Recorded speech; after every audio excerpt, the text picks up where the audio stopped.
कई बार तुम इंग्लिश इतनी अच्छी लिखते हो एग्जाम में कि एग्जामिनर सोचता होगा कि यार इसको 9-10 ग्रेस मार्क से भी काम नहीं बनेगा, इसको तो 15-20 नंबर देने पड़ेंगे। इतना अच्छा स्पेलिंग लिखते हो कि बस एग्जामिनर को लगे ये तो सीए बनना ही कभी नहीं चाहिए। तो क्या हाल है भाई सीए फाउंडेशन के नादान परितों में, उम्मीद करता हूँ आप सभी बहुत बढ़िया होंगे, स्वस्थ होंगे, पढ़ाई बहुत सॉलिड चल रही होगी। देखो भैया कॉमन डाउट है, बिल्कुल लॉजिकल है कि सर इंग्लिश ही नहीं समझ आती, इंग्लिश के सेंटेंस फ्रेम नहीं हो पाते, एग्जाम में क्या लीगल लैंग्वेज खाक लिख पाएंगे।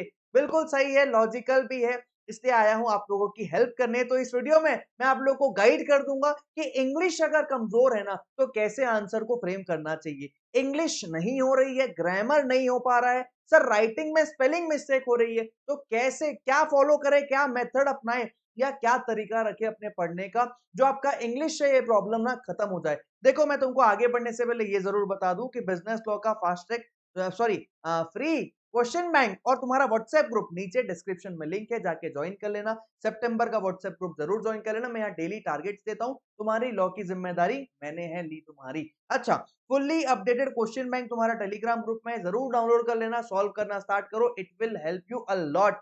सब्सक्राइब जरूर कर देना, तुम्हारा चैनल है, तुम्ही को आगे भी लेके जाना है। बिल्कुल सर, देखो पहले तो मैंने बोला कि भाई इंस्टीट्यूट ना तुमसे क्लैरिटी और कीवर्ड्स एक्सपेक्ट करता है प्रॉपर लीगल इंग्लिश के सेंटेंस फ्रेमिंग में। इंस्टीट्यूट को कोई इंटरेस्ट नहीं है, इंस्टीट्यूट का इंटरेस्ट है आपके आंसर में क्लैरिटी है, जो आप कहना चाहते हो वो स्पष्ट है और कीवर्ड्स मौजूद हैं। बाकी इंग्लिश का सेंटेंस आप आगे पीछे थोड़ा करोगे, इसको एम आर लिखोगे चलेगा। सेंटेंस फ्रेमिंग में इंस्टीट्यूट मार्क्स काटता नहीं है। बस होता क्या है ना, जब आप गलत इंग्लिश लिखते हो ना, जब आप गलत गलत लिखते हो ना, तो एक चेक करने वाला यार एग्जामिनर जो है ना वो एक इंसान है, मैं और आप, उसको दिखेगा इस बच्चे को यार इंग्लिश लिखना नहीं आता, इस बच्चे को प्रॉपर ग्रामर की स्पेलिंग लिखने नहीं आती, वो चाहेगा कि आपको मार्क्स देना, वो चाहेगा जा यार तू दोबारा अटेम्प्ट देने आ, उसका मन करेगा क्या तुमको मार्क्स देने का? बिल्कुल नहीं करेगा। जिसका आंसर बुक से मैच होता है हूबहू वो तो उसको अच्छे नंबर देगा ही, लेकिन जिसका आंसर मन से होता है, इंग्लिश में प्रॉब्लम है, ग्रामेटिकल स्पेलिंग में प्रॉब्लम है, आंसर का सेंटेंस फॉर्मेशन में प्रॉब्लम है, उसका दिल नहीं करेगा कि वो भी कल को आपको अलाउ करे सीए बनने के लिए।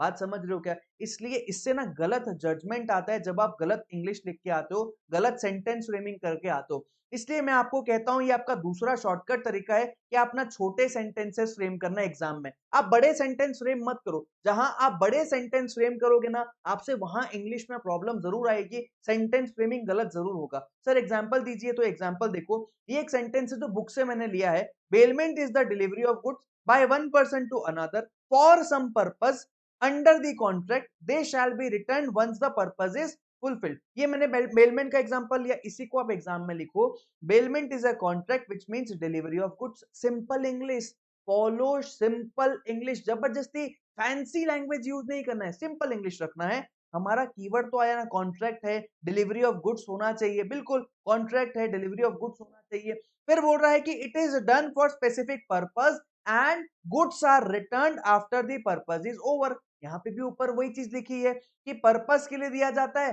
गुड्स वापस कर देते हैं जैसे ही काम पूरा हो जाता है। तुम्हारे कीवर्ड्स जैसे थे वैसे मौजूद हैं, यहाँ तुम चाहो तो ये एंड की जगह पे फुल स्टॉप लगा दो, एक और सेंटेंस बना दो, goods are return after the purpose is over.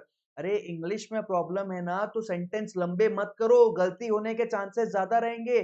कुछ निमोनिक्स बनाओ, अपने दिमाग में कुछ निमोनिक्स बनाओ, मतलब इजी टू लर्न याद करो, अपना अपना तरीका होता है। जैसे अगर मैं बोलूं कि मुझे इस चीज में प्रॉब्लम होती थी कि वीक क्या है और वीक क्या है, मतलब एक 7 दिन है और एक कमजोर है, तो मैंने क्या सोचा, मैंने बोला एक में ए लगा है, क्या लगा है, ए लगा है, तो ए आ मतलब लग गई, चोट लग गई, कमजोर को चोट लगती है, ये कमजोर वाला है। और जो ये वीक नहीं है, मतलब जो कमजोर वाला नहीं है, वो 7 दिन है। मैंने ऐसे याद किया था ये वीक और ये वीक का कंफ्यूजन। ऐसे अपने मन में बनाओ ताकि स्पेलिंग्स गलत होने के चांसेस कम हो जाए। करोगे तो कोई इसका इलाज नहीं है, बट कम कर दो। अच्छा आगे अगर चलूं मैं, तुम सेंटेंस का फ्रेमिंग सीखो, तुम आंसर को मगअप मत करो कि लाइन बाय लाइन रीड के मगअप कर रहे हो, तुम सेंटेंस बन कैसे रहा है, इसकी फ्रेमिंग को समझने की कोशिश करो एक बार सजेस्टेड आंसर को पढ़ के। आंसर के फ्रेमिंग में थोड़ा ऑब्जर्वेशन डालो, है ना, तब जाके बात बनेगी। प्रैक्टिस करो भैया डिक्टेशन, मैंने हमेशा अपने सक्सेस बैच में ही बोला है, फास्ट ट्रैक में ही बोला है, हमेशा बोलता हूँ, मुंह से बोलो, बोलो, बोलो, बोलो, बोलो, बोलो, मुंह तो खोलो, मुंह से बोल बोल के प्रैक्टिस करो। ऐसा मन में नहीं कि ऐसा ऐसा ऐसा नहीं, मुंह से बोलो।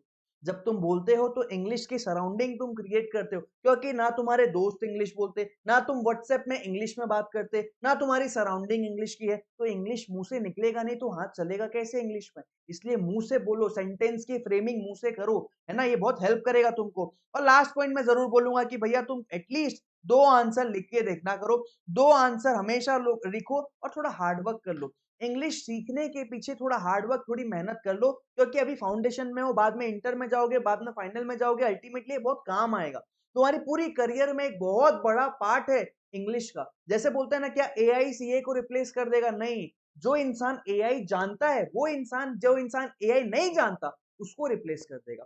तो जो इंसान इंग्लिश जानता है ना, वो आगे ग्रो जल्दी करता है। तो इंग्लिश तो हमको सीखना ही पड़ेगा, यहीं से स्टार्ट करते हैं, नहीं भी बनता कोई बात नहीं, हिंदी मीडियम से हम ज्यादा मेहनत करेंगे। जोश और जुनून, हौसला, विश्वास रखो, चीजें आसान है। तुमने जबरदस्ती दिमाग में हवा बना दिया है, जबरदस्ती इसको एक प्रॉब्लम बना दिया है। थोड़ा आसानी से लो, थोड़ा आराम से काम करो, थोड़ा हेल्प ले लो, थोड़ा गाइडेंस ले लो, थोड़ा मेंटोरशिप ले लो, और चीजों को आराम से करते हुए तुम आगे बढ़ो। तुम अच्छा कर लोगे। बाकी मुझे विश्वास है तुम पे कि तुम अच्छा करके दिखाओगे। बाकी अगर कुछ लगे तो बता देना भाई, मुलाकात करते हैं किसी और वीडियो में। Till then take care, bye bye.